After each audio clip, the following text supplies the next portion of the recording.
Greetings, everyone.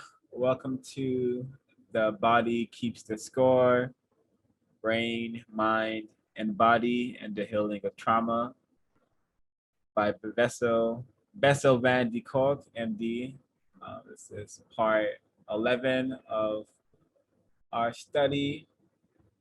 And right off the bat, I have real life experiences to share about these a lot of these drugs mentioned here, particularly Klonopin.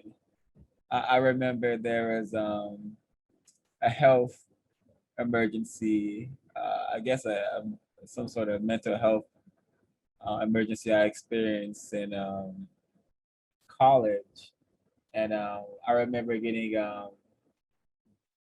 prescribed a small like quantity of Klonopin, and that I was allowed to like take with me and then to just use. I remember taking that drug, Klonopin, and just feeling like, wow, really amazing.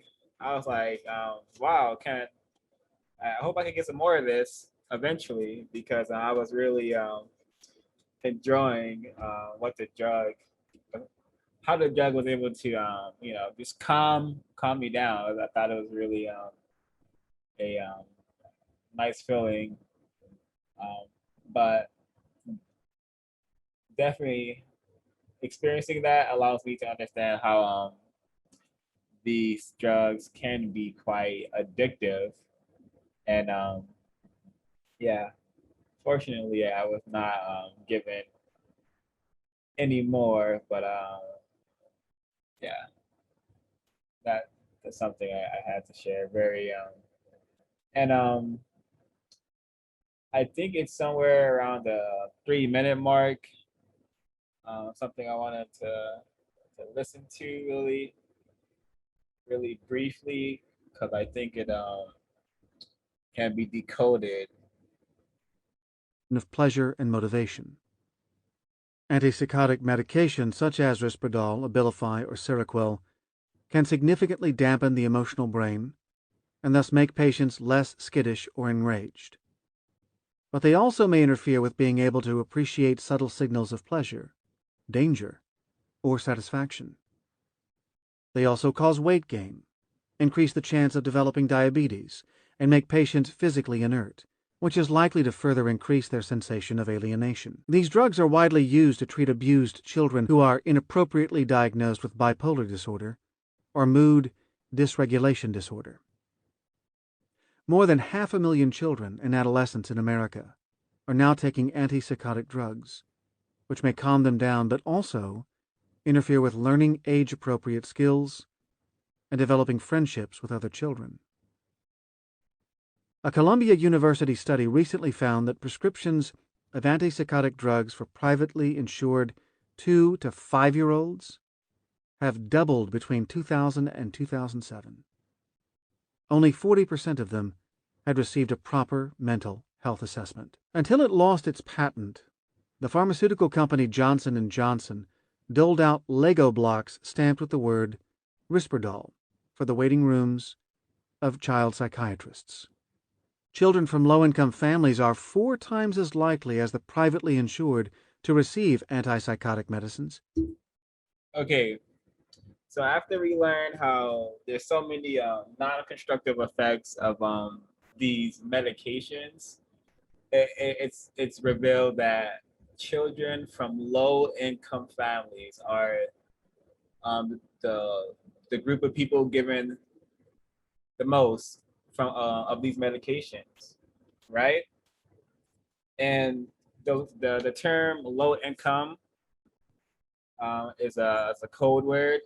I'm going to read the decoding of it from, or the definition of it from the book Race Code War by Kyrie Inahero, and it's on page 117.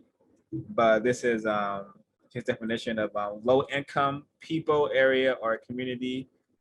And it says, this is code for Black people. The word implies such things as insignificant, paltry, unimportant, depressed, vile, odious, dastardly, contemptible, despicable, corrupt, debased, debauched, sordid, abject, immoral, nasty, and rotten. The term creates an instant derogatory mindset. The term should be changed and never used to describe a group of people. There are other there are other words and terms such as livable income group, livable wage group, medium livable income, and constructive development area.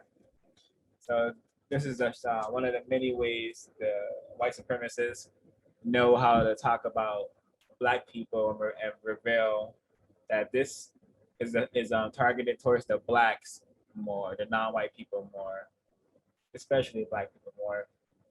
And also, I'm certain a drug that is often given to Black people is Ritalin, which is also in this race code war. And this book here states from 122, Ritalin.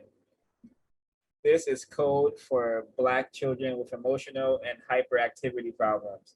Ritalin is prescription medicine used for managing Black children in the classroom. So it was also revealed that only 40% had received a proper mental health assessment.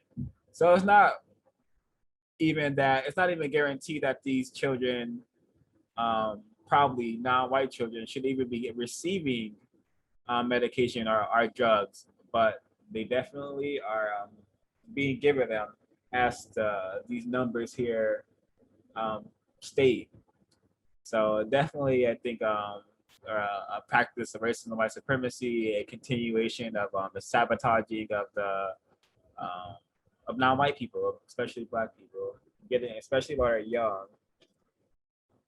Is there anyone that had wanted to share or continue?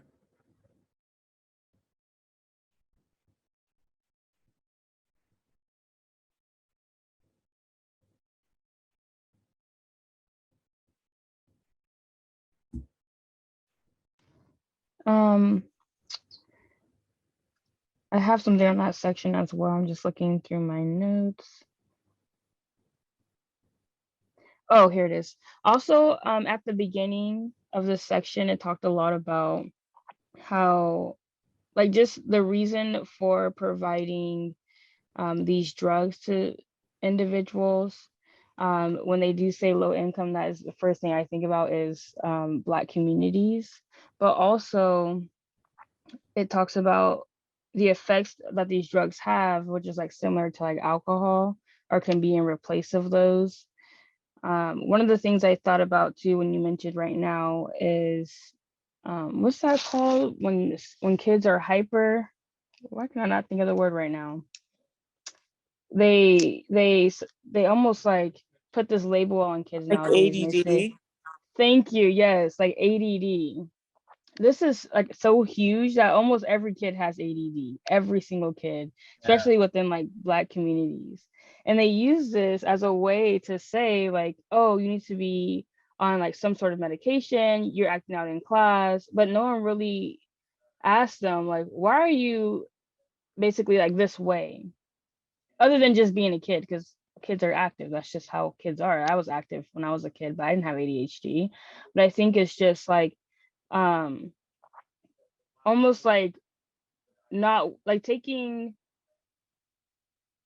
almost like not wanting to do the work so it's easier to just drug them, and the white man is just like, oh yeah, of course we could just give you drugs, big pharma, give us money. So it's just like all of these things that's like this never ending cycle that I'm thinking about in my head as I'm going through these different sections. It's like, okay, you start off as a child, you go through traumatic experiences, then you probably show signs of like being active, being hyper, um, and then you go to school and they're like, oh, your kid has ADHD. And then your parents don't have like really good insurance, but they take you to whatever they have, and then they provide you with these drugs that we're hearing in this section. And it's almost like, I don't want to say escape route, but it's almost a escape route instead of like targeting why this kid is acting this way or why this person is having trauma, because then it continues throughout, like it doesn't even start like end as a kid, it continues throughout adulthood, and you have other drugs that you are attached to. And even taking pills today is just like, oh, um like the normalized, because I remember when I used to have Instagram, and it was this whole phase of just like almost when like being depressed was like trendy. I don't want to say that, but it was almost like um something that was trendy. But it continues to make me think about like how it starts as a kid, and you continue, and you never really handle your trauma, but instead you almost like suppress it every time with these medications. But later on we talk about writing and all that good stuff, but I'll wait for my notes there. But it's just like, as we're mentioning, um the effects that these drugs have on individuals, and also like how it almost like doesn't solve the problem but suppresses it. Really well said. Thank you. It's not a. I think attention deficit disorder. That label, that code word for we're gonna sabotage this black child. These labels are gonna follow this person around for the rest of their life, or they're always gonna have this idea, this incorrect idea about themselves because they haven't been given any truth. This portion of text is so telling of the importance of understanding like the root of one's trauma and also doing the correct things to solve the root of the problem basically, or to counter it as effectively as possible. And that was seen displayed throughout this portion with Bill, with Helen Keller, and with many other survivors. But we're gonna talk about that when we get there. But and also this is a great chapter, and just the huge display of how the system of white supremacy does not care about like it's people. Possibly yeah, it does not care about people, period. Because right here we learned that between 2001 and 2011, the VA spent about 1.5 billion on Seroquel, Risperdal, while defense spent about 90 million during the same period. Even though a research paper published in 2001 showed that Risperdal was no more effective than a placebo in treating PTSD. Similarly, between 2001 and 2012, the VA spent 72.1 million and defense spent 44.1 million on benzodiazepines medications that clinicians generally avoid prescribing to civilians with PTSD because of their addiction, potential, and lack of significant effectiveness for PTSD. So this is what the so-called military, so-called United States government is giving the people who have used their time and energy to go to various parts of the globe and conquer, dominate resources, take resources from other non-white people. They come back with all these traumas, all these problems from having to do what happens during that, all the killing, maiming, and torturing they have to do over there. They come back and this is the treatment they get. You know, the very, very lackluster, very, very ineffective remedies for trauma. And there's no yoga, no yoga funding, no brainwave training or changing therapy, no talk therapy being funded, but all this money spent on just medicating, just hoping, just I don't know. This just seems to be may cause more problems than solutions. But it could just be that there's probably more non-white people coming back with these problems, so the racist man and racist woman want to continue to sabotage by giving um, their veterans disorder treatment. I may be incorrect, but Yeah, something I was thinking about too is the idea of them giving them, I think it was benzodiazepines, which I think are like Xanax and stuff. I'm like, are they just giving these people these things so they can like almost like brainwash them and just have them like almost like zombified so that they don't actually have to, like, I guess like recount all of the horrors that they did. I don't know. I just thought I thought that part was really, really interesting, and that the statistics about the kids was really shocking. Even though I know that like it's really common right now to prescribe things to kids, I just did not. It was like the ages were like 2 to 5, which I thought was just so shocking because I didn't even know you could prescribe psychotic medication, or I guess psychoactive medication, to children that young. It seems like it would severely affect your brain chemistry because those things affect the amount of dopamine you produce. So I would be interested if they did like long-term studies on those kids and where they are now, and like how, because I can't imagine you're probably, they probably have a lot of like mood disorders because they probably are not able to control their level, like their mood, their levels of like happiness and stuff.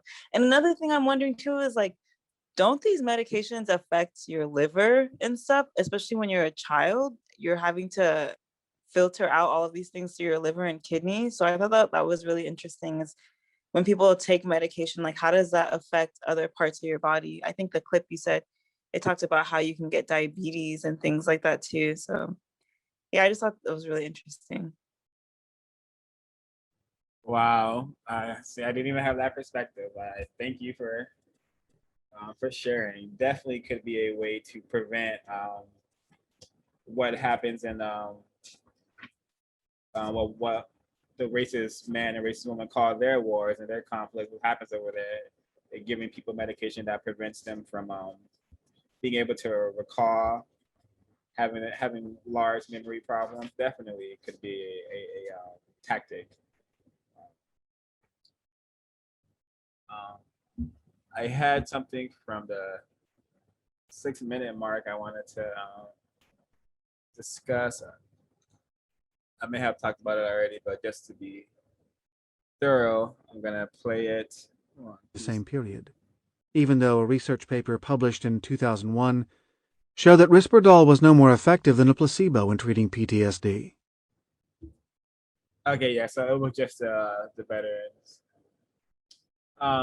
So I guess we can move on.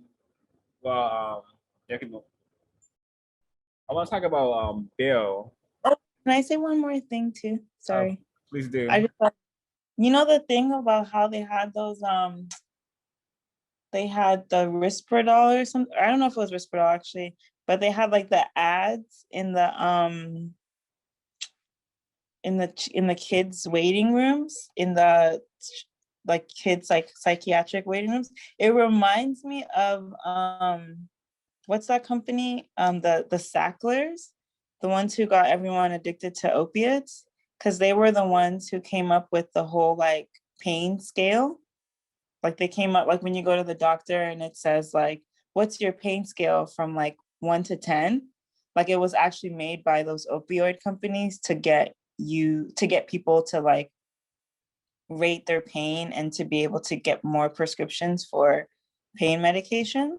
So I thought that part was really interesting because it goes to show you kind of like how these I guess like Nana, I was saying like how big pharma really uses like advertising, and in ways that you don't think, like you think that the doctor is impartial and they're just doing what's best for you, but they're actually also like, I mean, I guess I don't want to say necessarily complicit, but they're like a part of the whole system that normalizes these type of things. Wow. I also have one more thing to add to that. And thinking about how when you go into a doctor's office and you're almost like provided these images or just like information, um, it goes back to the part where it talked about how this whole like situation, I call it a situation because it's almost like it's happening. But anyways, it's like being ignored or like silenced by people around you. Like nobody is talking about it, but they're so quick to medicate because no one really wants to get to like the root of the problems. It's almost just like, hey, well, how painful are you, or how much pain are you in from 1 to 10? And you can just say 10 even if you're on 5, and it's just like, okay, 10, here you are, you know. So it's not really like an accurate, it's almost just like a scapegoat, like, okay, like you said this, so here you go.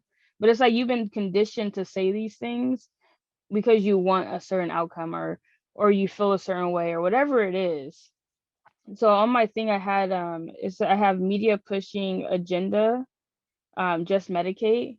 And even in like TV shows, or not, excuse, not TV shows, commercials, and it talks about like just randomly, you'll be watching something like you mentioned, maybe watching cartoons or even just any show, and then a random commercial comes on, and it's like, are you feeling depressed today?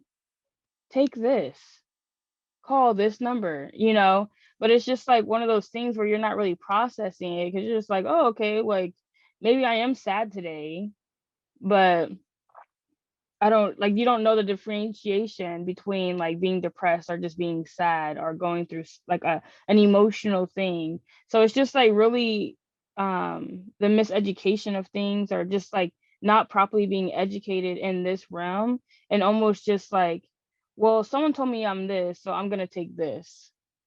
And then also, like you mentioned, Kamaria, is the idea of um not being able to, oh, I just lost my train of thought.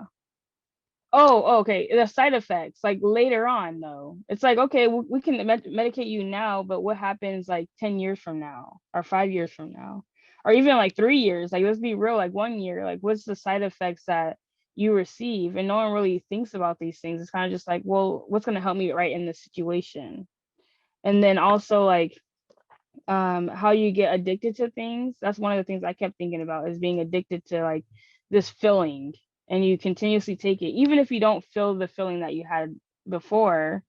It's like, oh well, I want to keep taking it because it makes me feel good.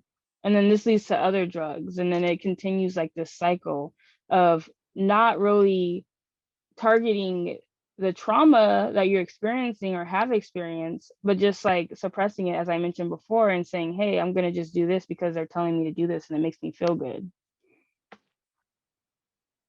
Thank you. Yeah, I think you make a really good point too, especially about the normalization of, or I don't want to say normalization, but it's almost like this fetishizing of like mental illness within our generation, where it's like the last generation before us, it's like you don't talk about like your mental health at all. And then now we're in this generation where it's like people are constantly talking about their depression, constantly talking about their anxiety. And not to say that you shouldn't talk about those things, but it almost creates like this echo chamber where like people don't use terms correctly. And so like people will differentiate like stress from like anxiety or different things like that. And I think sometimes I think it's really interesting because it's almost like people are more aware about their mental health, but because they're still thinking about it on an individual level, they're not really understanding like the society that is producing a lot of the like I guess trauma or issues with mental health that people are having. Yeah, me too. Now, yeah, I thought you mentioned a really significant point of people being taught a language that prevents them from actually understanding and telling people like the truth about their traumas. And he also said that the media pushes a lot of pushes their agendas, but we have to remember that the media is code for white people. They control the media. They control all the images we see. Probably 99.9% of them at least. So I think that I thought that was really important. And this portion of the text we covered also mentions that how we're gonna hear from white people themselves as we further the discussion, but white people themselves mentioned over and over from this portion how people are trained to use the incorrect words to describe their feelings, their experiences, and actually the world. And um, yeah, but I want to just go over Bill's story really quick because I thought he can serve as a great example of white victims of racism who experience as much, if not more, trauma than Mr. Bill, who experienced quite a bit of trauma, and also is a suspected racist. Definitely did some horrendous things for white people and their race war. But still, as a person that overcame his trauma and did various healing work, so to speak, and yeah, basically, he overcame his trauma. He I don't say that as a prime example for a person who faced his reality, faced what he did, what was done to him, um, his training in this system, and he did the best that he could do to basically counter his trauma. And he's like a yoga teacher, living really healthy, has grandchildren. You know, Black people die really early and young from my experience.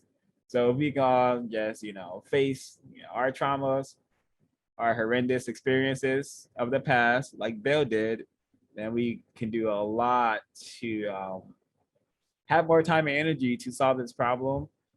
And yeah, Bill was he became really serious about wanting to get better. He did all this intensive therapy. He tried new forms of therapy, talk therapy being one of them, being one of the earlier ones, and then moving into yoga and various forms of therapy that will be covered as we further the text. But I just thought something that victims should attempt to live up to. Everyone should attempt to be like Bill a little bit. I may be incorrect though.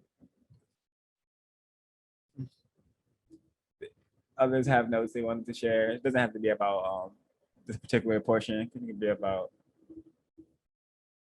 whatever. Was Bill the part where I think there was one part where the white person was talking about like kind of being more open about talking about how he enjoyed like seeing. Oh no, that wasn't Bill. That wasn't Bill right there. Oh, okay. Sorry, I'll be quiet. Yeah. Also, I thought it was very interesting. I thought this part was really interesting. The portions about things. So white people really be studying everything first of all, because I didn't know that people are studying Twin Towers, but I'm a victim of racism. I don't know most things. So this part was really interesting.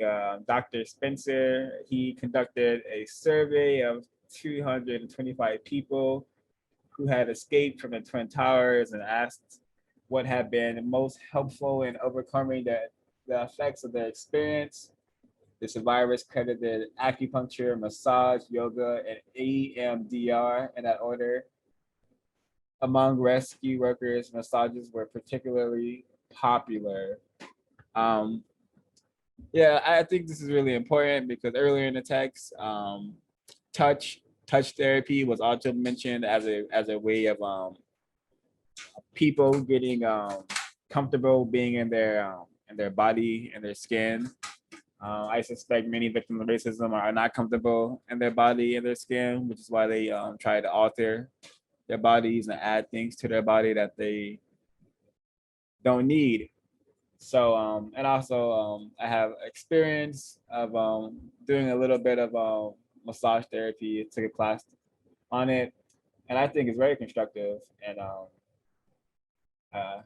I think the people who I've shared this skill with could vouch for that.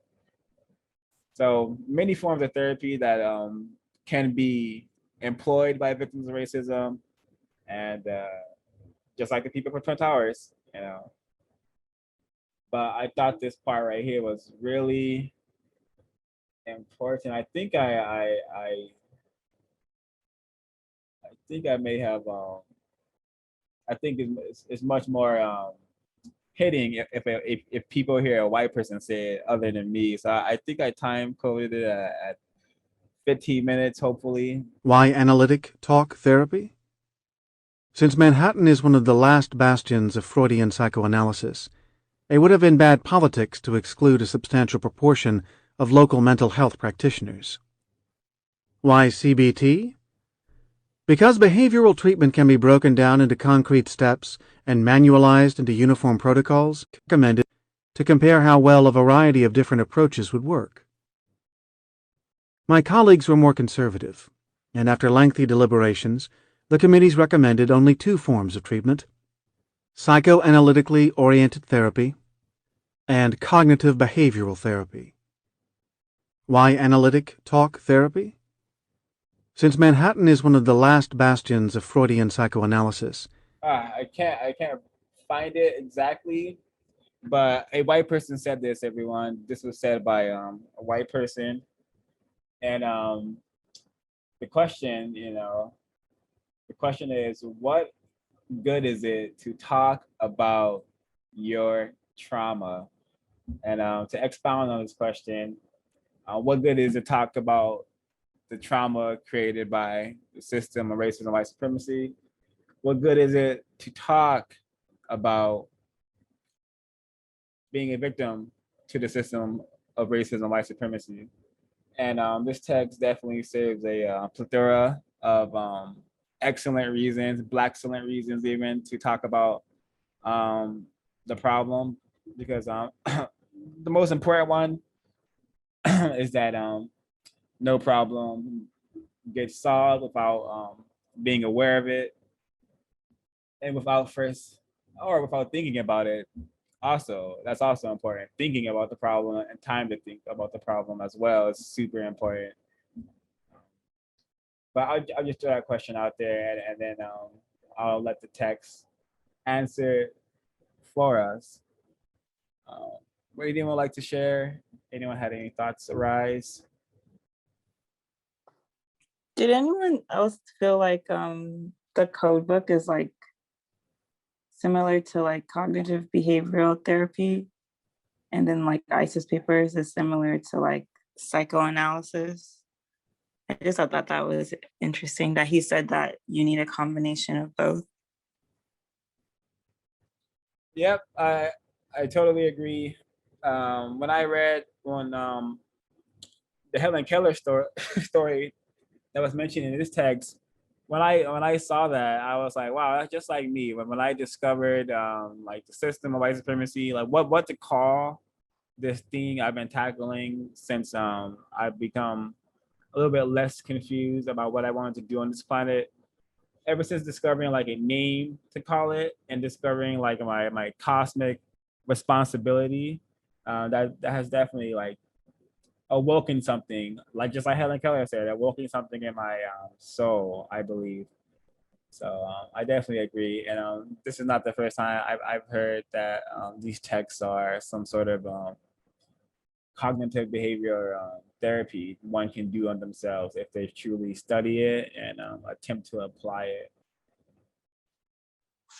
Hi, this is Kwaku. Wonderful, wonderful session. I've been listening into the discussion. I just wanted to kind of follow up on what Ash said. Would you be able to kind of explain how the code book is cognitive behavioral therapy and the ISIS paper is psychoanalysis? For those of us like me who may be retarded. Sure.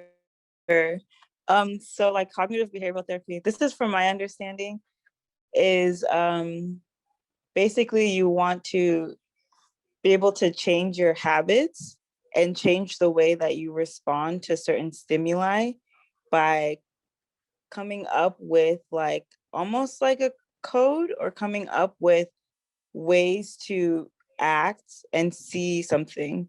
So for instance, let me see if I can explain it right. Like if you're afraid of like spiders or something, and every time you see a spider, you get like a panic attack or something, I would say like cognitive behavioral therapy, it's not gonna go into the depths of understanding why you're afraid of spiders, like what trauma you have related to spiders. It's just gonna like give you tools so that when you see a spider, you breathe a certain way, or you like have a mantra where it's like, you know, this spider is not going to hurt me, or you just like walk away from the spider. So that's like cognitive behavioral therapy. It gives you tools to react to stimuli that may affect you negatively.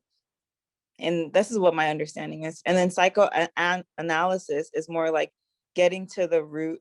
Oh, and that's why, I'm sorry, that's why cognitive behavioral therapy would be similar to like the code, because it's giving you like specific tools and things to say or do when you are encountering like white people, or you are around non-white people who don't really want to, or who don't really understand the problem. And then psychoanalysis is like, why am I afraid of spiders? What in my like psychology, what kind of trauma do I have that's related to spiders? Or not even your trauma, but what trauma do my ancestors have that's related to spiders that makes me afraid of spiders now? Which is like, I think similar to the ISIS papers, because she kind of decodes like a lot of the symbology and a lot of the deeper reasons as to why racism occurs and why white people have like produced this system, because of like, she kind of goes into the psychosexual grievances that white people have. I hope that makes sense. Yes, it does. Thank you so much for your explanation. I completely agree with what you said. I didn't really listen to the text that much, but from personal experience, I can see how that helps. You know, doing the psychoanalysis, and then at the same time, developing, you know, new behaviors. So I can see how that would make sense. So thank you for your explanation. Yeah, it's really great question, Kweku, and thank you, Ms. Kamaria, for answering. And yeah, just to add a tiny bit, yeah, people go, from my experience, they go to therapy, see therapists to get help and to solve problems, maybe get particular help on changing the way they think and behave in order to solve problems or face face challenges or problems better. And that is definitely what the code and the ISIS papers both attempt to do. And so that is how I view it to be cognitive behavioral. Cognitive meaning like the mind and perception, and behavioral being one's way they think and what they do with their thoughts and their actions. So changing that, I think the code definitely and ICE papers attempted to that, just to add to it a tiny bit. So I think it's really interesting that like this past weekend, I stumbled across this Lawrence of Arabia guy, T.E. Lawrence. For my entire life, I thought this was a fictional white suspect racist. I thought there was a fictional white man. I didn't know he was a real person until recently, when this past week, literally, I was watching some videos about this person, and I want to attempt to decode what this person wrote. Um, because from my understanding, this is a white supremacist who was in the British Army and he went around the area of the world known as um, the Middle East, I think, and he got large numbers of non-white people to wage war against people who are classified as also non-white, but I believe they're Turkish. And he like led like attacks and went into like battle. He started off as a map maker actually, but he wanted to go into combat, and then he developed a lust for killing. From my understanding of this suspect races, but yeah, I think I have it time coded here, so I don't have to read it. Let me see. Offers the possibility of a different kind of control of the soul. All right, let me. Silence parents called it women, but naming offers the possibility of a different kind of control.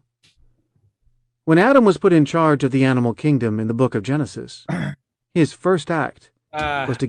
I don't I don't think the mentioning of this is I think the mentioning of religion right now is unnecessary and non-constructive. This is not a part I'm wanting to comment on or caring for people to hear. So but the part I do want everyone to hear right afterwards, which is important. So just gonna let it play. Give a name to every living creature. If you've been hurt, you need to acknowledge and name what happened to you. I know that from personal experience. As long as I had no place where I could let myself know what it was like when my father locked me in the cellar of our house for various 3-year-old offenses, I was. So yeah, just that first line. If you've been hurt, you need to acknowledge and name what happened to you. I think the system of racism definitely trains victims so far away from this that it's not it's nowhere near funny, but it's very tragic actually. And thinking about how far we've been trained away from being able to acknowledge the root of all of our problems being racism and white supremacy, all of our traumas being racism and white supremacy, all of our mistreatment and anxieties and stuff like that, some way relating to are being caused by the system of white supremacy. And if we would just understand this, it would go so much into opening up pathways to counter the problem and so-called heal from the problem. But most importantly, the absolute most important thing of actually solving the problem, which is very possible, very possible. But yeah, I digressed a little bit. I'm gonna read this poem. Well, not this poem, but this speech by this quote from T.E. Lawrence. We learned that there were pains too sharp, griefs too deep, ecstasies too high for our finite selves to register. When emotion reached its pitch, the mind choked, and memory went white till the circumstances were humdrum once more. While trauma keeps us dumbfounded, the path out of the path out of it is paved with words carefully assembled piece by piece until the whole story can be revealed. So this is a really significant white supremacist and U.S. history lore. So and I think it does say some really important things that words we must use correct words of talking about racism and white supremacy. We shouldn't call it things that it's not. We shouldn't call it like systematic racism. We shouldn't believe that reverse racism exists. We shouldn't call it discrimination either. Um, we should call it what it is. And this suspected racist who killed a ton of people and also got a ton more killed um, was correcting me enough to say these words, which are very true. And he talks about, I believe this can be decoded, like the first sentence, um, as things being too, like the symptoms of our trauma being too deep to process. So a large portion of it goes white or goes blank. We can't recall it, or we can't um, form it all. We can't see the total picture of the trauma, perhaps. I may be incorrect, but that's what I think he's saying here. And definitely, trauma keeps us very, very dumbfounded, very, very much in a cycle of not solving the problem, a cycle of being mistreated further, being harmed further, um, because we haven't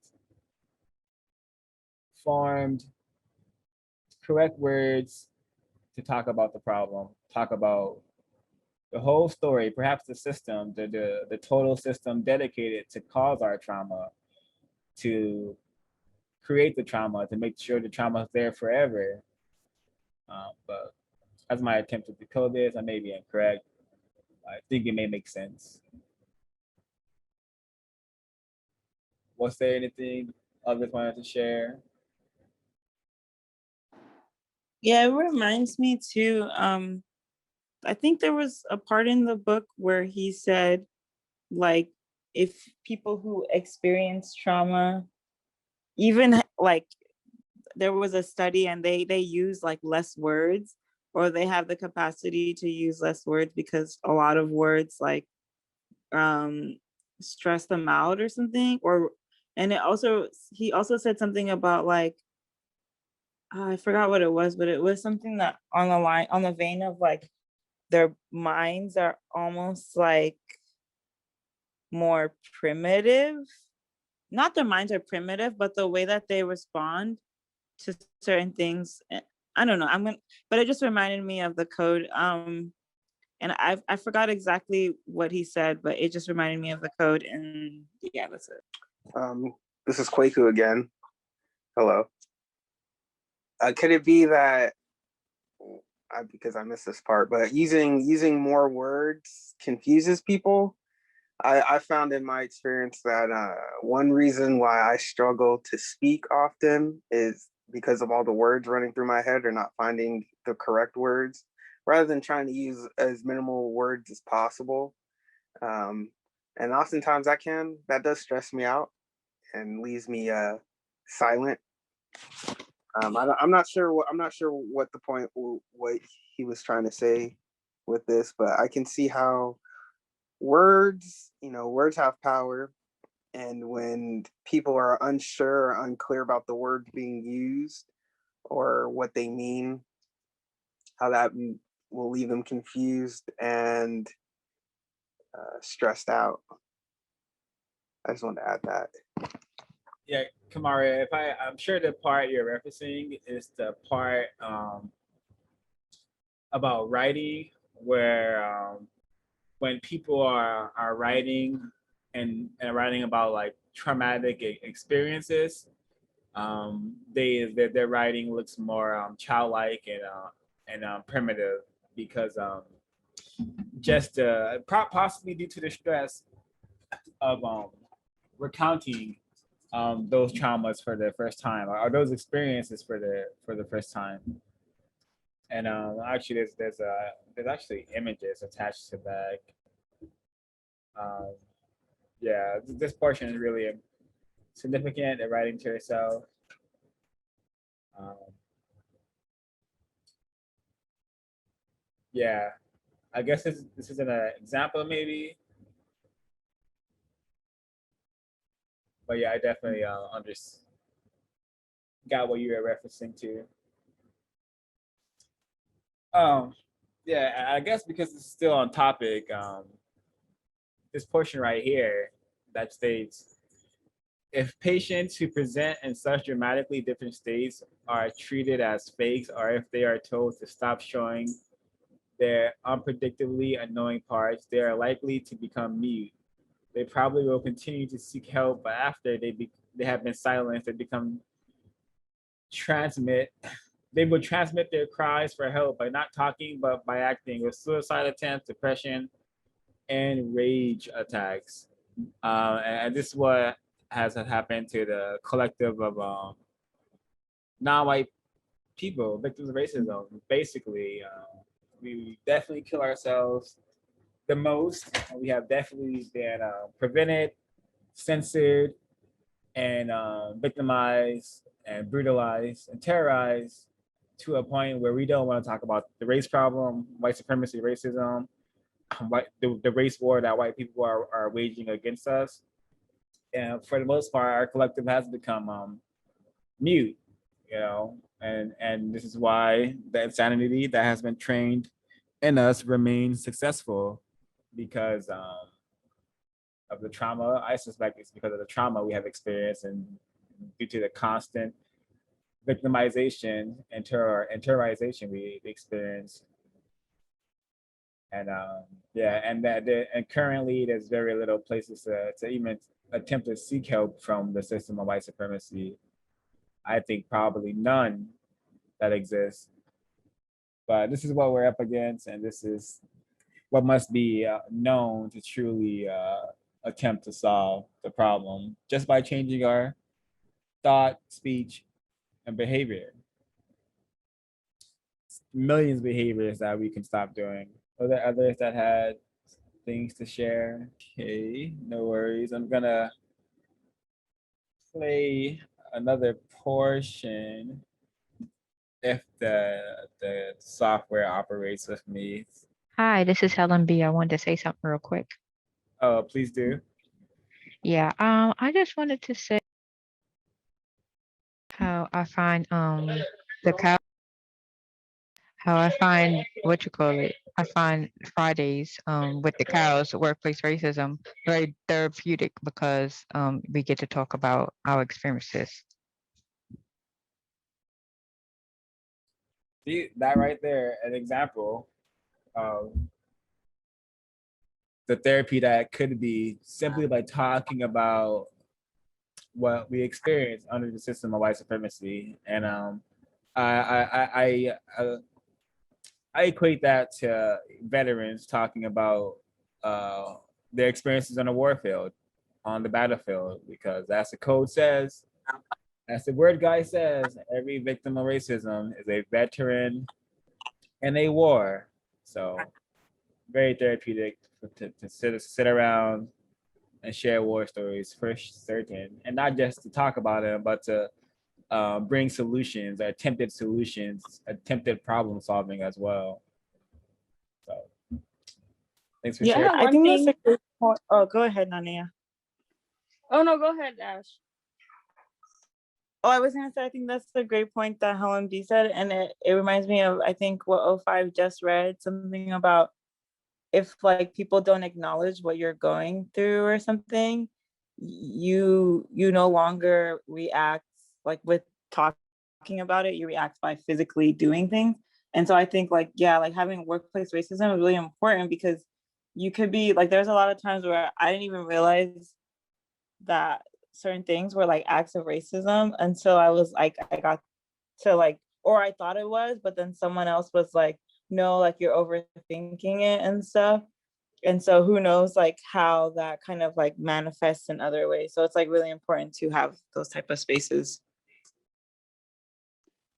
That was a great point. One of the things I wanted to add to that is the importance of critical thinking. Another was, they didn't say critical thinking, but just as we're discussing here, I think it's important, like as we learn about these things or experience different things, is learning how to critical think about it. Because oftentimes we don't have the answers, but just like trying to find the answers are important. And then being able to analyze what is right in front of you. Like if someone says, hey, don't think about your trauma, just medicate. Like really just thinking about that like phrase or statement, and really being able to analyze like, why wouldn't they want me to think about my trauma? And also going through, I know sometimes you don't want to think all the time, like, oh, I don't want to think about it like this, but it's like in the system that we're in, you have to, because like almost everything has an underlying message that is not for you, especially for you to survive. So I think it's important, especially when we are making decisions, especially on our mental health, is to really think critically about what we're making, or the decision that we're making, and also what we're involved in. And then thinking of ways to get through it, as we mentioned, like reading the code book as a tool, or really thinking of, like, as you mentioned, like, why am I afraid of spiders? Like, just saying that phrase and trying to unpack it is like very important and crucial to um like to maintain, and also to like get through, or just to understand our trauma and where it comes from. Thank you. Very well said. Definitely agree. So I'm gonna let this part play out, but this part is also very significant, and the importance of being truthful and speaking the truth and telling the truth and knowing the truth about what's happening in the world one occupies, on the planet, and just all that stuff, man. The importance of that as it relates to trauma and countering trauma or healing from trauma. So as expected. Your awareness may be limited to, I'm scared. Yet, determined to stay in control, you are likely to avoid anybody or anything that reminds you even vaguely of your trauma. You may also alternate between being inhibited and being uptight or reactive and explosive, all without knowing why. As long as you keep secrets and suppress information, you are fundamentally at war with yourself. Hiding your core feelings takes an enormous amount of energy. It saps your motivation to pursue worthwhile goals, and it leaves you feeling bored and shut down. Meanwhile, stress hormones keep flooding your body, leading to headaches, muscle aches, problems with your bowels or sexual functions, and irrational behaviors that may embarrass you and hurt the people around you. Only after you identify the source of these responses can you start using your feelings as signals of problems that require your urgent attention. Dang, that right there. Signals of problems that require your urgent attention. I think everyone here can state that the urgent problem that needs our urgent attention is this problem of racism, white supremacy. It's just, perhaps all the headaches, all the negative sensations we feel could be directly related, indirectly related to the problem of racism and white supremacy. And so I think this is really significant. A white person said it. A white person said this. A very smart white person with an MD, allegedly. So victims of racism should definitely start to really evaluate their thoughts, speech, and behavior, and attempt to find remedies and ways to change it constructively in a way that will counter racism. And that could be as simple as taking a weave off, taking the gold chains off. Stop listening to the music that tells Black people that they're bitches and hoes and gangsters and thugs and niggas and all that stuff. It could be that simple. Starting with that, and then maybe taking off the eyelashes. I mean, just slowly stop becoming the Frankenstein monster white supremacy has made us, because a Black person with a grill, and I'm not even free from the powerful, awesome brainwashing of the system. Because I even own a pair of grills, some grills. So stop celebrating, stop glorifying these things. You know, stop becoming this product that is a nigga slash nigger that has a weave, gold chain, gold jewelry, so-called high fashion, only cares about showing off and attention.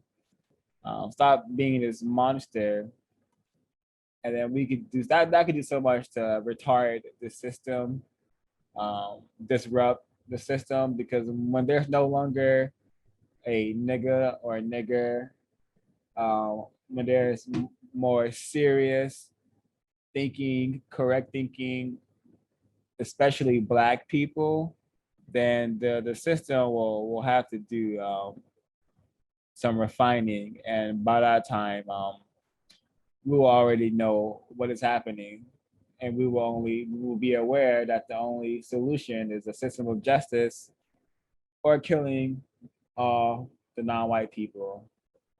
So this can totally happen. It just takes slight changes for some, or a lot of changes in one's thought, speech, and behavior. Um, yeah, and currently, this is what requires our urgent attention 24/7. As long as the system of white supremacy is on the planet, we should be thinking of ways to replace it with a system of justice, guaranteeing no one is mistreated, and those who need help receive constructive help. And if everyone should want this on the planet Earth, if not, you should be regarded as highly suspect.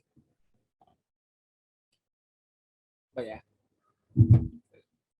Any thoughts, comments, questions folks wanted to share?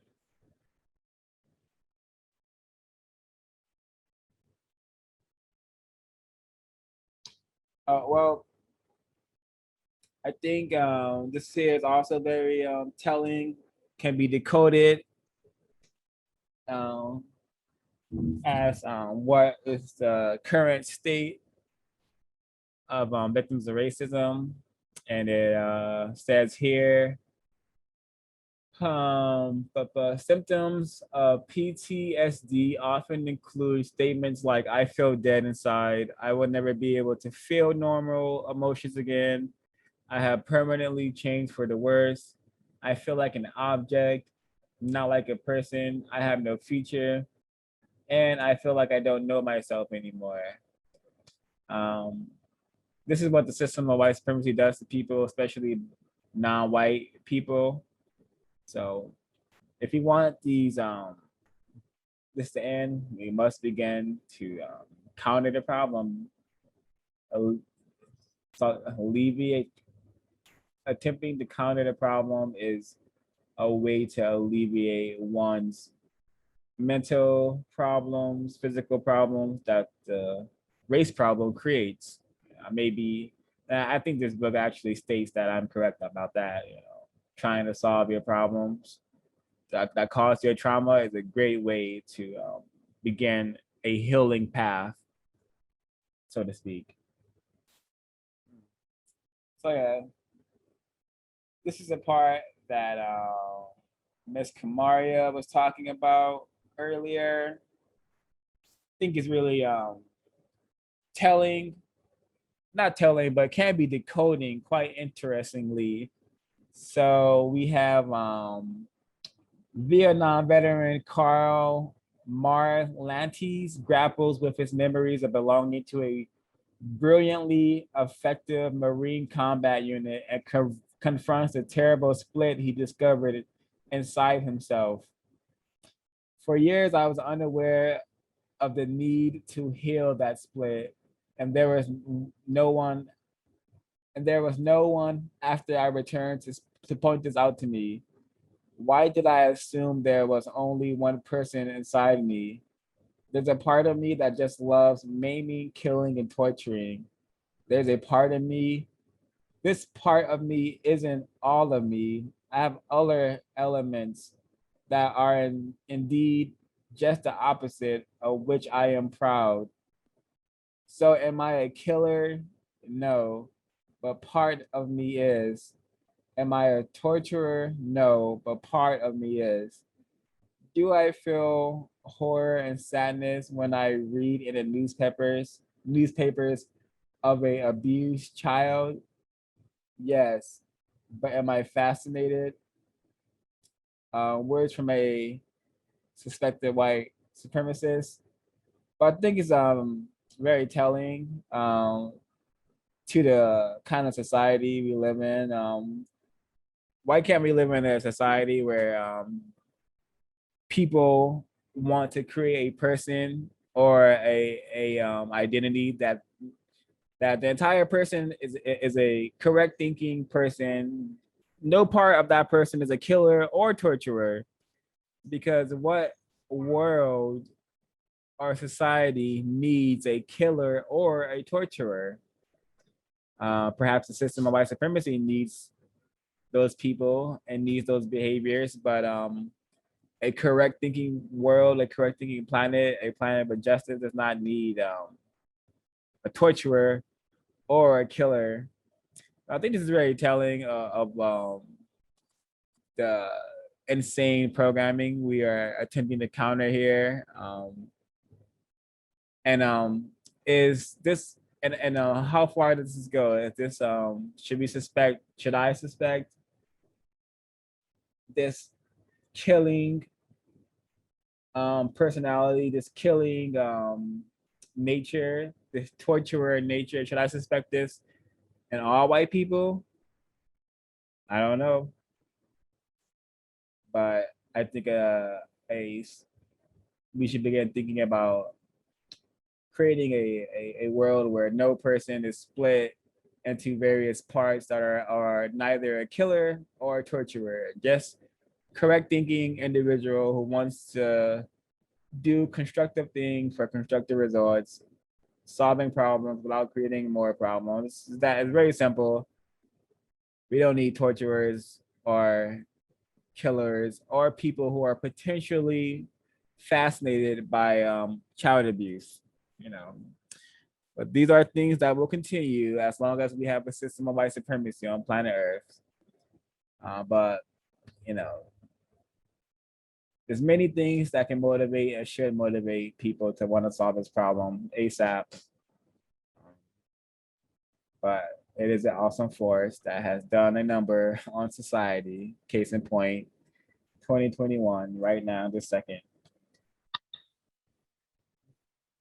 Go I ahead. kind of appreciated how honest that person was, and I feel like it would be nice if most white people were that honest about kind of having that type of mentality. Because I feel like what was I gonna say? Like sometimes I feel like white people could just be like, yeah, I adopt Black children because I want like their energy. I want to feel like I'm a savior. It makes me feel powerful that I can control them. I want to do like I feel like until then it's really hard to like have conversations with white people because they're always gonna make you feel like you're crazy or something, and they're not being honest. So I liked that this person was like really honest and was like, I'm a killer. I mean, one part of me is a killer, etc. I don't know. I thought that was at least useful. Yeah, definitely agree. I really appreciate. Well, it would be constructive if more white people were honest, like this suspected racist here.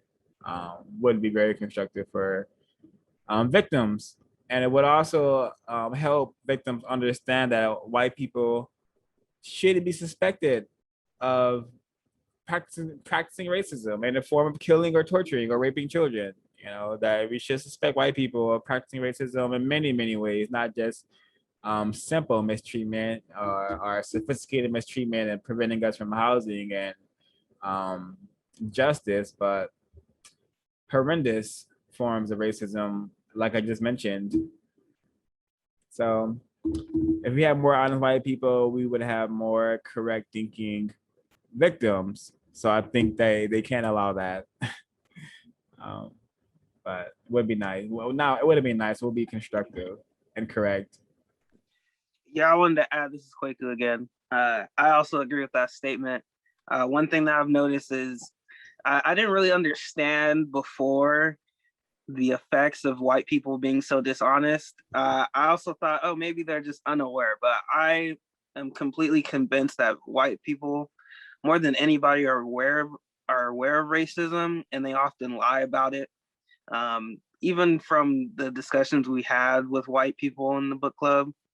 But for example, kind of like the thread, the Twitter thread that Miss Helen B put in the forum, you know, going through that and just seeing all of the white people claim that they were never taught racism or they never experienced it, just going on and on about them never encountering a racist white person before. And it just all sounded like lies. There's absolutely no way that this many white people cannot tell but non-white people about experiences that they've had with racism or regarding other non-white people. Instances where other white people have been racist showed racist intent or whatever you want to call it towards non-white people. So I agree. I think I come to understand that it's very rare to find a white person that will be honest about racism or their feelings towards non-white people. But when they are honest about it, it's very constructive and it helps non-white people move forward to replacing the system of racism with the system of justice. Oh, and the suspected racists that we're talking about, Carl Malantes, he also suggested that victims of trauma, veterans, they like form groups and talk about what happened to them, their experiences.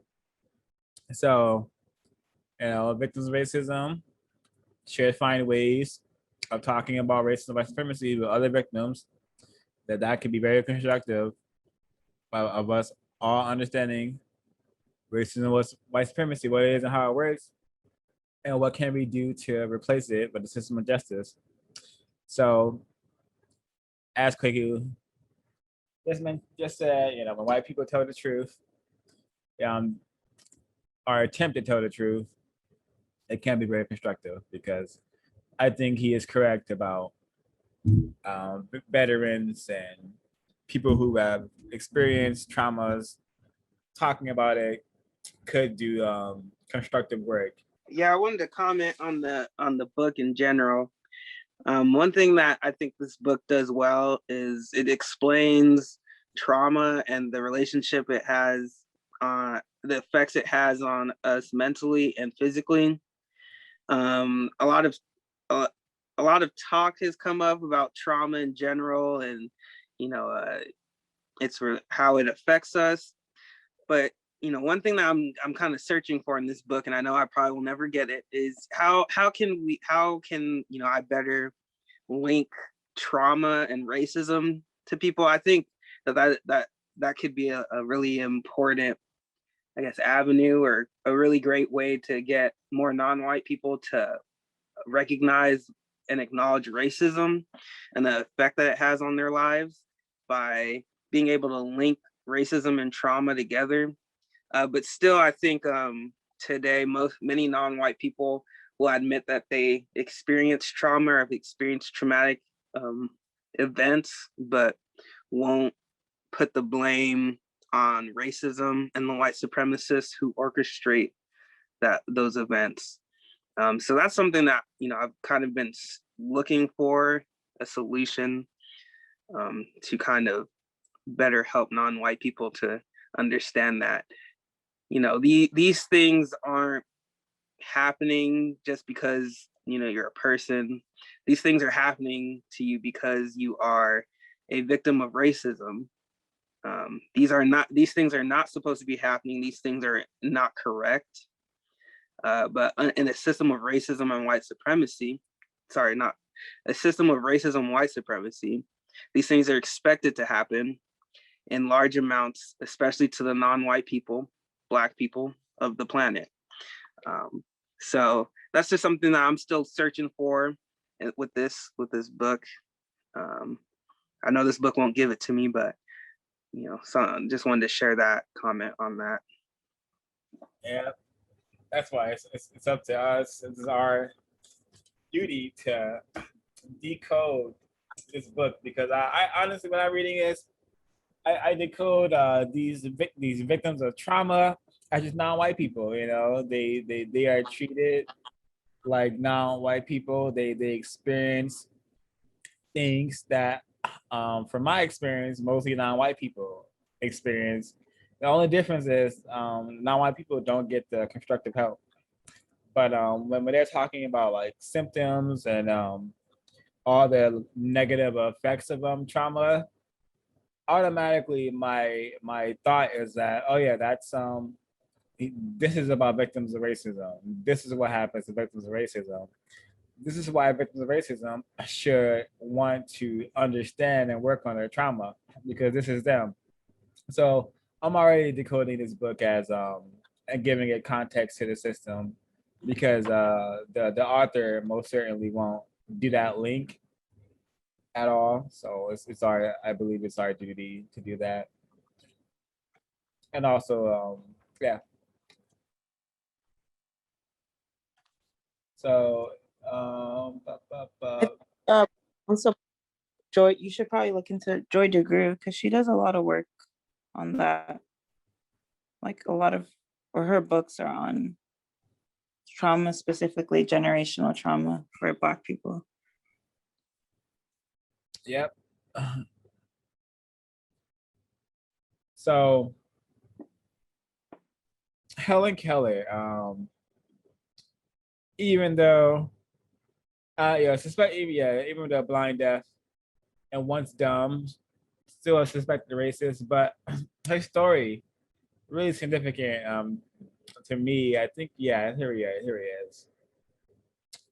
Let me just read this part. Helen Keller. We should all want to be like Helen Keller. All victims of racism should want to be like Helen Keller, and not, no matter what her condition or position was, she still became, I don't know, she overcame her trauma of being born in her position, or being born blind, deaf, and once dumb.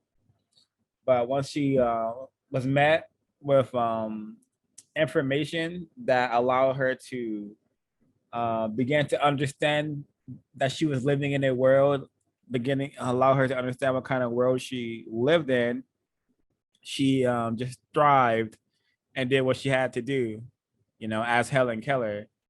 And as victims, we should do the same. We should be accepting and wanting of information that can, perhaps we awaken our soul. We can be the water. We can find that water, which I believe is, the system of white supremacy. That's not a water; it's more of a poison. You know, but that poison should start our soul and in a direction that wants us to solve the problem by really changing our thought, speech, and behavior. That's what Helen Keller did. Once she discovered, learned the word water, she began to use her thought, and that was able to allow her to use her. She couldn't talk, but she could use her hand speech or her sign language, and braille to change her actions. Because she got that awareness.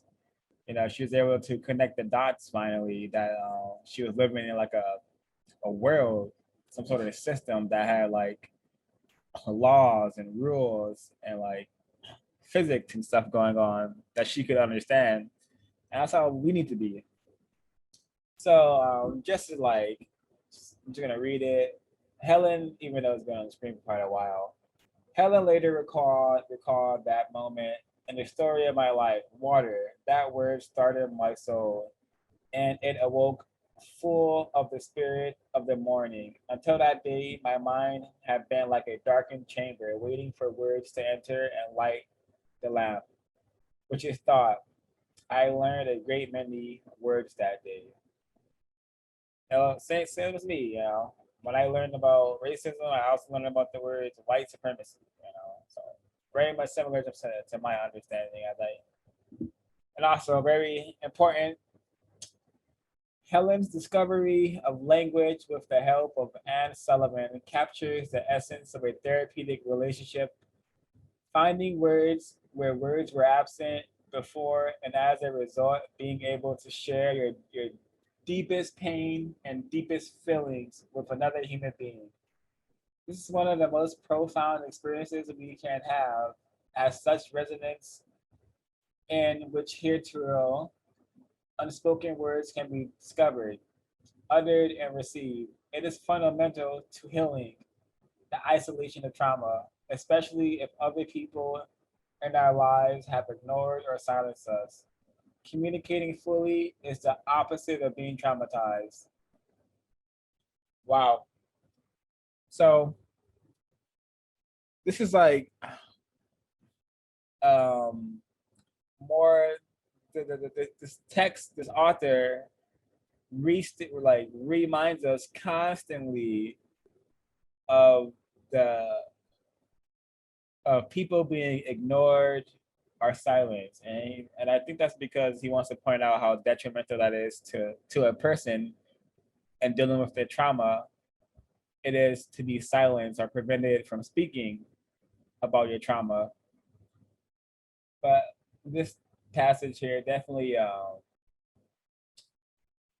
to me, indicates the importance of words and not only using words but having the right words to use when discussing trauma, and understanding that trauma is not just happening randomly, but it's a result of the system of white supremacy, a very sophisticated system that has created millions of ways for non-white people, especially Black people, to be traumatized. They have trained the entire planet to mistreat non-white people, especially Black people, through their thought, speech, and behavior. And this is why there's so much trauma, there's so much misery on planet Earth, and it's because the system has created, I would say, 99.9% of the trauma and problems on planet Earth.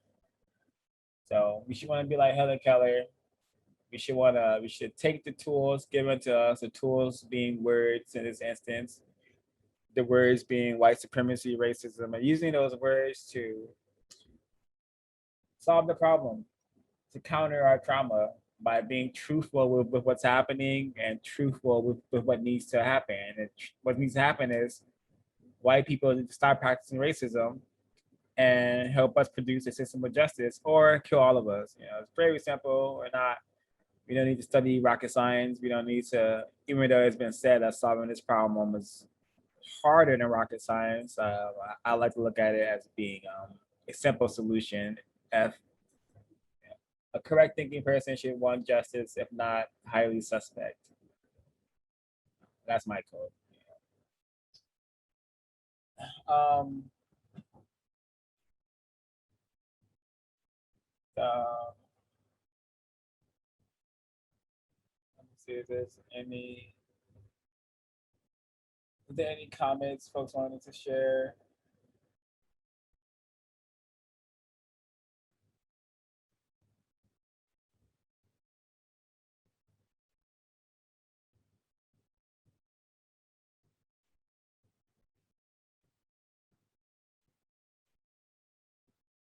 Yeah, well, the Helen Keller story, comparing to the plight of victims of white supremacy, is very interesting. She called herself some sort of a wild creature before she was able to understand that she was in a world, and we have been made into wild creatures by a racist man and racist woman by not having the understanding that our behaviors are quite wild and incorrect because that's how we've been trained.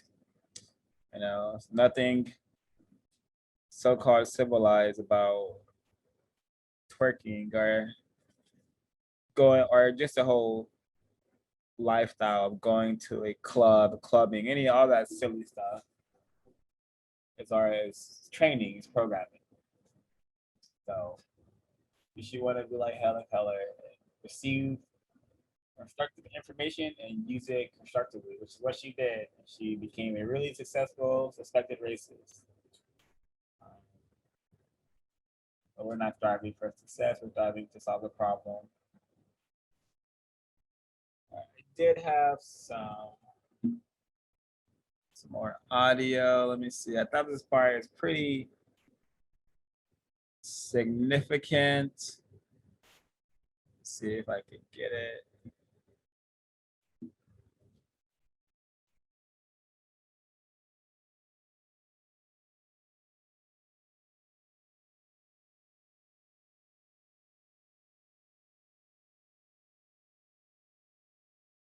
Can be discovered, uttered, and received is fundamental to healing the isolation of trauma, especially if other people in our lives have ignored or silenced us. Communicating fully is the opposite of being traumatized. Knowing yourself or telling your story, our dual awareness system. Anyone who enters talk therapy, however, almost immediately confronts the limitations of language. This was true of my own psychoanalysis. While I talk easily and can tell interesting tales, I quickly realized how difficult it was to feel my feelings deeply and simultaneously report them to someone else. When I got in touch with the most intimate, painful, or confusing moments of my life, I often found myself faced with a choice. I could either focus on reliving old scenes in my mind's eye and let myself feel what I had felt back then, or I could tell my analyst logically and coherently what had transpired.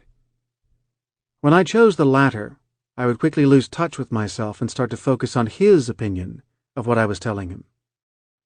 The slightest hint of doubt or judgment would shut me down, and I would shift my attention to regaining his approval. Since then, neuroscience research has shown that we possess two distinct forms of self-awareness, one that keeps track of the self across time, and one that registers the self in the present moment. The first, our autobiographical self, creates connections among experiences and assembles them into a coherent story. This system is rooted in language. Our narratives change with the telling, as our perspective changes, and as we incorporate new input. The other system, moment-to-moment self-awareness, is based primarily in physical sensations. But if we feel safe and are not rushed, we can find words to communicate that experience as well. These two ways of knowing are localized in different parts of the brain that are largely disconnected from each other. Only the system devoted to self-awareness, which is based in the medial prefrontal cortex, can change the emotional brain. In the groups I used to lead for veterans, I could sometimes see these two systems working side by side. The soldiers told horrible tales of death and destruction, but I noticed that their bodies often simultaneously radiated a sense of pride and belonging. Similarly, many patients tell me about the happy families they grew up in, while their bodies are slumped over and their voices sound anxious and uptight. One system creates a story for public consumption, and if we tell that story often enough, we are likely to start believing that it contains the whole truth. But the other system registers a different truth, how we experience the situation deep inside. It is this second system that needs to be accessed, befriended, and reconciled. So I thought this is very telling. I decoded that as like the victims of racism. We have we also have two cells. We have the true position of us being a victim of racism, white supremacy. That's our true self. And we have whatever we pretend, whenever we have to either honestly, whatever else is outside of that is one of our many other selves. When we have to go to the job, we have to be a self that is maybe not a victim.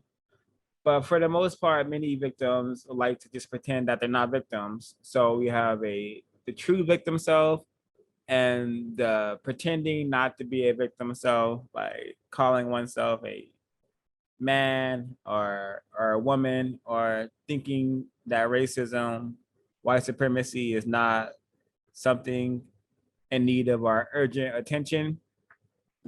So yeah.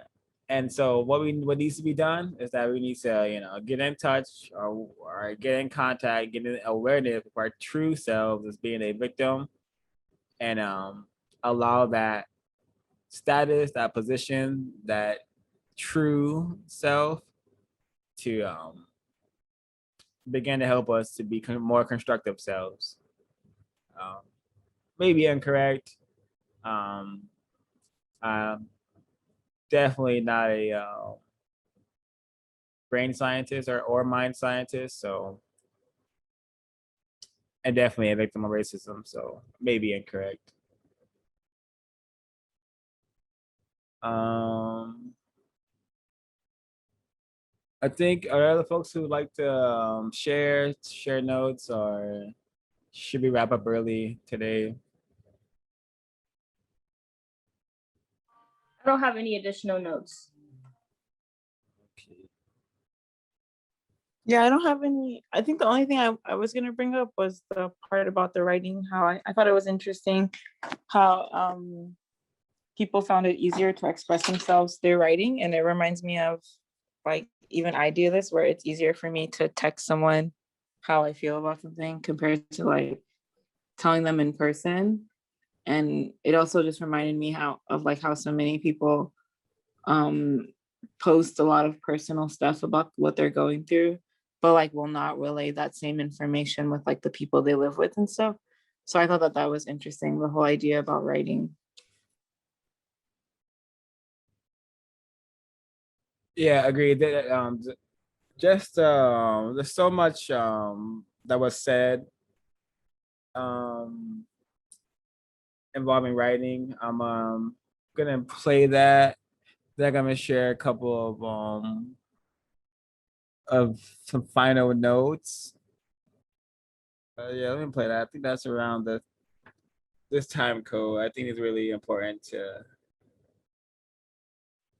know the power of writing.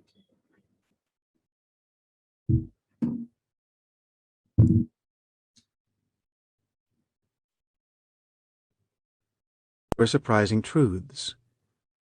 As functioning members of society, we're supposed to be cool in our day-to-day interactions and subordinate our feelings to the task at hand. When we talk with someone with whom we don't feel completely safe, our social editor jumps in on full alert and our guard is up. Writing is different. If you ask your editor to leave you alone for a while, things will come out that you had no idea were there. You are free to go into a sort of a trance state in which your pen or keyboard seems to channel whatever bubbles up from inside. You can connect those self-observing and narrative parts of your brain without worrying about the reception you'll get. In the practice called free writing, you can use any object as your own personal Rorschach test for entering a stream of associations. Simply write the first thing that comes to your mind as you look at the object in front of you, and then keep going without stopping, rereading, or crossing out. A wooden spoon on the counter may trigger memories of making tomato sauce with your grandmother, or of being beaten as a child. The teapot that's been passed down for generations may take you meandering to the furthest reaches of your mind, to the loved ones you've lost, or family holidays that were a mix of love and conflict. Soon an image will emerge, then a memory, and then a paragraph to record it. Whatever shows up on the paper will be a manifestation of associations that are uniquely yours. So that's just one example. And there was also a study that was covered in the text involving the people like the dancers and possibly other professions. They were uh, let me see if I can actually may have highlighted something like that. Hey, here we go. Here we go. Wait, no. It's just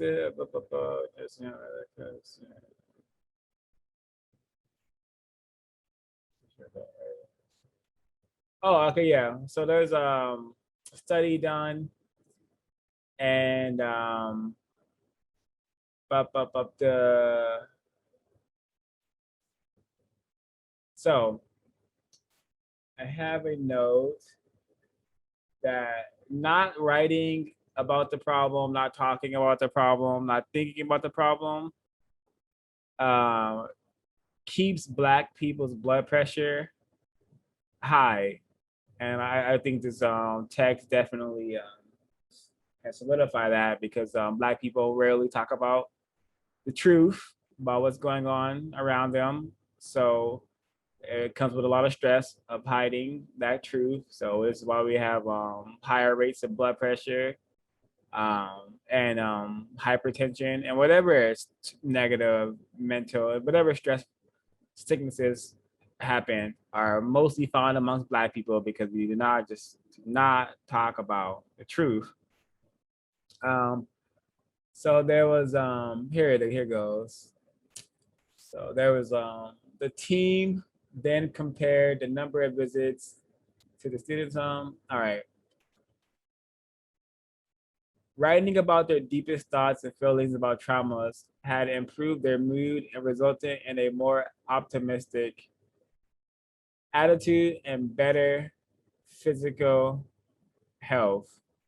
Um, and this is from a study where various people were like who exercised and who did constructive things for their with their body already. They were all studied, and there was one group who was told to write during their study, just to write about their experiences and then write about their traumas during the study. And the group that wrote is a group that had the most benefits, that had the lowest blood pressure. I think that part, yeah, the drop in blood pressure could still be measured 6 weeks after the experiment ended. So it's so constructive to write about the problem. Yeah, but I'm just so if Black people, if it's so hard to get Black people to read, then I can only imagine how hard it is to get Black people to write because white power is just so powerful. But it's what needs to be done if you really want to be serious about solving the problem. This portion actually is inspired me and encouraged me to write more, not just on the book I'm writing on, but just keep a more consistent journal. I think is important. So it definitely inspired me to do that. So I'm definitely learning many constructive things from this book, and also that little study, that little workshop, like writing experiment. I'm definitely gonna test that out. That seems interesting.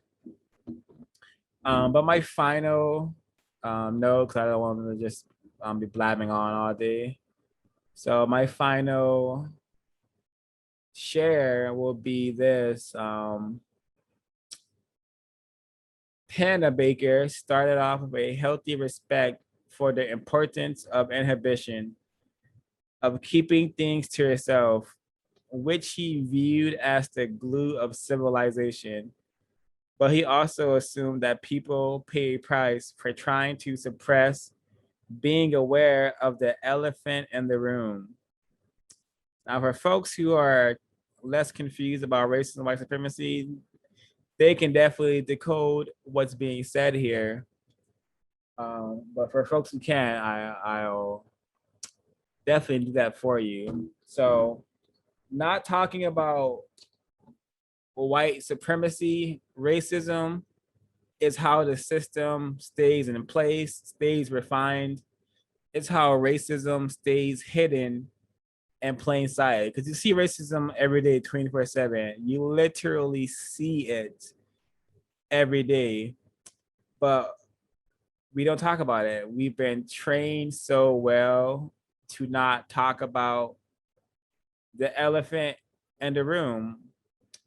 And what's the price people pay for not talking about it, for suppressing the elephant in the room? Well, we're all insane now. That's one of the results. We all have been driven mad, actually insane. And we have been trained to tolerate many, many, many insane acts. We are a miserable planet, a miserable world, a miserable society full of people who are addicted to lies, addicted to nonsense, addicted to poison. So we've had paid a very heavy price for not telling the truth, not being correct thinking, not for talking about. Literally, lies and deceit hold the system together. He's saying it right here. The glue of civilization.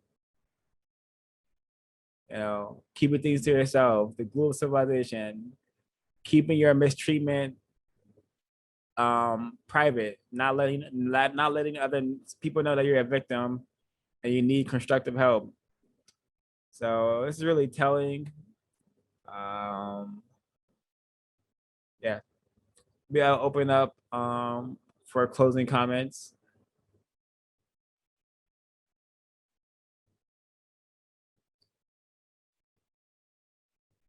Closing I can comments. go. For me, like very helpful to like go through this whole book again. I'm glad we like are back into it, because I'm always like, oh, this book is like a lot, but then whenever I like do listen to it, it's really helpful and it really helps me think about a lot of things. Like for instance, I spent